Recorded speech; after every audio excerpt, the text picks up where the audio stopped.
बच्चों, आज हम बात करते हैं केमिस्ट्री टॉपिक का बहुत ही इम्पोर्टेंट क्वेश्चन जो फाइनल एग्जाम 2024 में आने की संभावना, इस क्वेश्चन का आने का 100% संभावना है।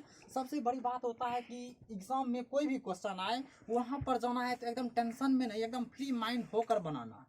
आपको 15 मिनट का अतिरिक्त समय दिया जाएगा। सबसे पहले क्वेश्चन को ध्यानपूर्वक पढ़ना है, उसके बाद क्या करना है, सारा क्वेश्चन का अपना तरीका से, किताबी भाषा से जवाब नहीं देना है, अपना तरीका से जो आपके दिमाग में आता है उस तरीका से क्या करना है, उसको बनाना है। और हमेशा याद रखिए, केमिस्ट्री में आप परिभाषा लिख कर नहीं आना है, परिभाषा के साथ साथ रिएक्शन को भी लिख कर आना। तो देखिए, पहला जो क्वेश्चन है यह बहुत ही टेक क्वेश्चन है। पूछेगा कि अवक्षेपण अभिक्रिया क्या है, इसका एक उदाहरण दो। अवक्षेपण अभिक्रिया क्या है, इसका एक उदाहरण दो। तो क्या कहेंगे, वैसी रासायनिक अभिक्रिया जिसमें अवक्षेप का निर्माण होता है। सिंपल सी बात है, एक लाइन का परिभाषा याद हो जाएगा तुरंत।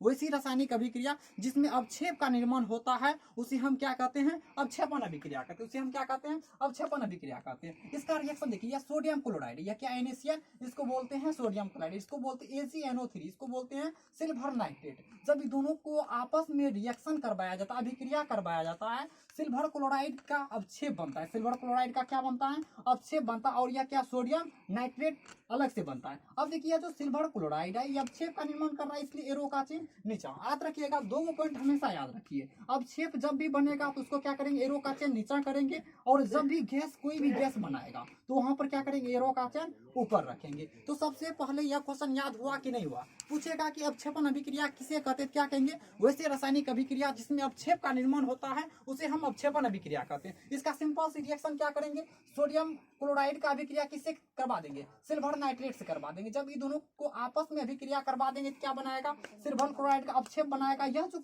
सिल्वर क्लोराइड होता है इसका अवक्षेप नीचे में आके, यानी कि बीकर के नीचे में क्या होता है, बैठ जाता है। बीकर में क्या होता है, बैठ जाता है। और यहाँ पर सोडियम नाइट्रेट अलग से बनता है। उसके बाद अगर हम बात करते हैं, उसके बाद आता है कि उभय विस्थापन अभिक्रिया। इसका एक और नाम होता है, या तो आपसे पेपर में यह पूछते हैं उभय विस्थापन अभिक्रिया किसे कहते हैं, या तो आपसे यह भी पूछ सकता है कि द्विविस्थापन अभिक्रिया किसे कहते हैं। उभय विस्थापन अधिकतर देखिए, पिछला बार द्विविस्थापन के बारे में पूछ लिया था। अगर चांस बनता है, अगर पेपर में आने की चांस बनता है, यहाँ पर द्विविस्थापन अभिक्रिया नहीं पूछिए, उभय विस्थापन अभिक्रिया पूछेगा। यहाँ पर बात करते हैं उभय विस्थापन अभिक्रिया कहते हैं किसको है, क्या कहेंगे, वह रासायनिक अभिक्रिया जिसमें आयनों का आदान प्रदान होता है। आयनों का आदान प्रदान होता है। आदान प्रदान का मतलब होता है अदला बदली। आदान प्रदान का मतलब होता है अदला बदली। क्या कहेंगे, उभय विस्थापन अभिक्रिया किसे कहते हैं, तो वैसी रासायनिक अभिक्रिया जिसमें आयनों का क्या होता है, आदान प्रदान होता है, उसे उभय विस्थापन अभिक्रिया कहते हैं। इसका सिंपल सी रिएक्शन है, यहाँ पर क्या करेंगे, सोडियम क्लोराइड जो रिएक्शन पहले दिए थे वही, यहाँ पर सल्फ्यूरिक अम्ल के साथ H2SO4 के साथ अभिक्रिया करवा देते हैं।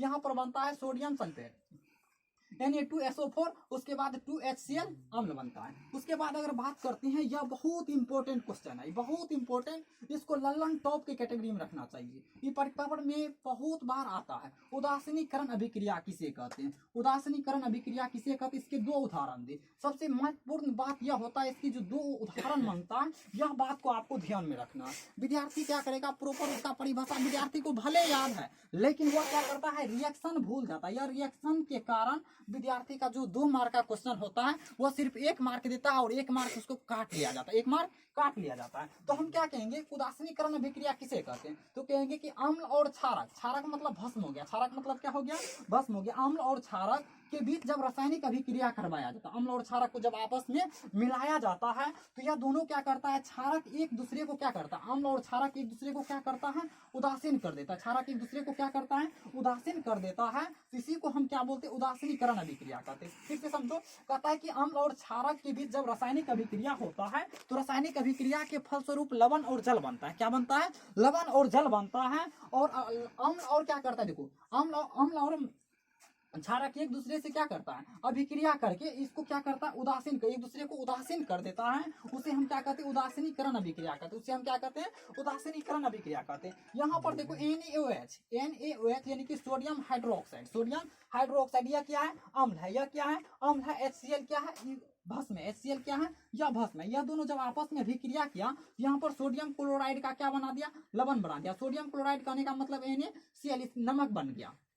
सिंपल बात है, नमक बन जाएगा। उसके बाद H2O क्या है, यह तुम्हारा जल है। उसी तरीका से यहाँ पर सल्फ्यूरिक अम्ल या क्या है, भस्म है। सल्फ्यूरिक अम्ल क्या है, भस्म है। यहाँ पर सोडियम हाइड्रोक्साइड क्या है, अम्ल है। यह दोनों जब आपस में अभिक्रिया करता है, यह दोनों जब आपस में अभिक्रिया करता है तो यह Na2SO4 बनाता है। यह क्या है, लवण है।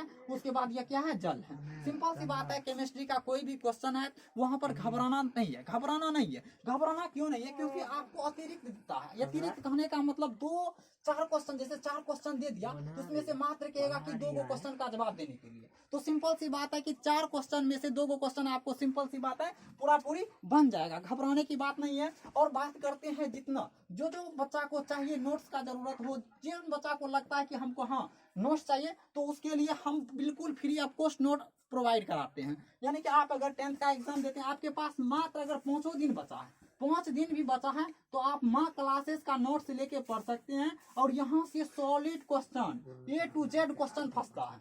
A to Z क्वेश्चन फंसने का पूरी चांस रहता है, फ्लॉप्स नहीं करता है। तो आप लोग अगर चाहते हैं नोट्स लेने का तो यह नंबर पर कांटेक्ट करिए, यह नंबर हम लिख देते हैं। जिसको लगता है कि हाँ हमको जरूरत है, वो बच्चा नोट्स ले सकता है बिल्कुल फ्री ऑफ कॉस्ट। इस नंबर पर क्या करना है, एकदम मैसेज कर दो, या तो तुम फोन भी कर सकता है, नहीं तो व्हाट्सएप करो। फोन हम व्यस्त रहते हैं, व्यस्त रहने के कारण फोन कभी कभी रिसीव नहीं करते हैं, तो अच्छा रहेगा कि व्हाट्सएप कर दो और बोल दो सर हमको नोट्स चाहिए। एग्जाम का आप ज़्यादा दिन बचा नहीं है, हालांकि एग्जाम का मात्र 10 दिन बचा है। 10 दिन नहीं पढ़ोगे तो बुरा में जाओगे, सिंपल सी बात है, नहीं पढ़ोगे तो बुरा में जाओगे।